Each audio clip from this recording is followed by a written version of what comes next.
Hello everyone, welcome to my channel. If you enjoy this video, please support me by liking and subscribing. In this video, we want to create this flower in Adobe Illustrator.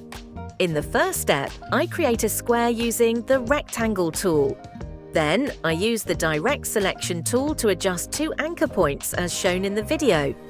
Next, I draw a line with the pen tool to divide the shape into two parts. And then I use the anchor point tool to create a wave effect on the line.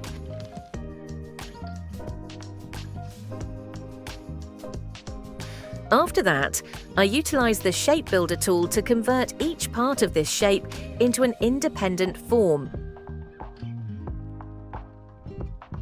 At this stage, I apply a gradient to one section of the shape and give the opposite gradient to the other section. Next, I continue by using the Rotate tool and entering the desired angle. In the final step, I add a yellow circle to the center of the flower to complete the shape. I hope you enjoyed this tutorial. Thank you for your support.